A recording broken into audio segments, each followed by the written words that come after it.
মানুষ দাঁড়িপাল্লায় কেন ভোট দিবে? মানুষ দাঁড়িপাল্লায় ভোট দিলে দেশের কি কি পরিবর্তনে আশা রাখতে পারে? মানুষ দাঁড়িপাল্লায় ভোট দেবে বলতে মানুষ জামাত ইসলামীকে ভোট দেবে। বর্তমান নির্বাচনের প্রেক্ষাপটে জামাত ইসলামী শুধুমাত্র দাঁড়িপাল্লা প্রতীক নিয়ে নির্বাচন করতেছে এরকম না, জামাত ইসলামী একা ইলেকশন করতেছে এরকম না। জামাত ইসলামীর নেতৃত্বাধীন 11 দলীয় জোট, ঐক্যবদ্ধ বাংলাদেশ জোট নামে আগামী ত্রয়োদশ সংসদ নির্বাচনে অংশগ্রহণ করতেছে।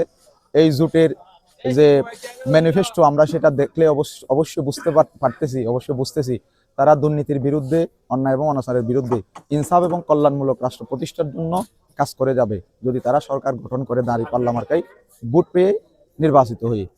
আমরা ইতিপূর্বে তাদের নেতৃত্বাধীন ছাত্র সংগঠন ইসলামী ছাত্র শিবিরের বিভিন্ন বিশ্ববিদ্যালয়ে জয়লাভের পর যেটা আমরা দেখতেছি, শিক্ষা প্রতিষ্ঠানগুলোতে যেমন সুন্দর এবং সুশৃঙ্খল পরিবেশ এসেছে, শিক্ষার্থীদের প্রত্যাশার আলোকে ছাত্র শিবির যেমন কাজ করে যাচ্ছে, জামাত ইসলামী ছাত্র সংগঠন হিসেবে ছাত্র যেমন করে যাচ্ছে, ঠিক একইভাবে জামাত ইসলামীর নেতৃত্বাধীন জোট যদি ক্ষমতায় আসে তারাও তাদের যে অঙ্গীকারগুলো জাতির সাথে করতেছে ইনসাফ ভিত্তিক রাষ্ট্র প্রতিষ্ঠার জন্য, তারা সেটা করবে বলে আমরা আশা রাখতেছি।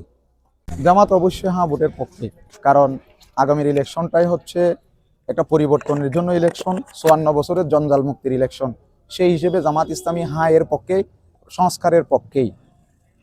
এবং জামাত ইসলামী শুধু জামাত ইসলামী নয়, এদেশের বিশাল একটি প্রজন্ম যারা এই দুঃশাসন এবং দুর্নীতিমুক্ত দেশ চায়, দেশের সংস্কার চায়, তারাও হ্যাঁ এর পক্ষে।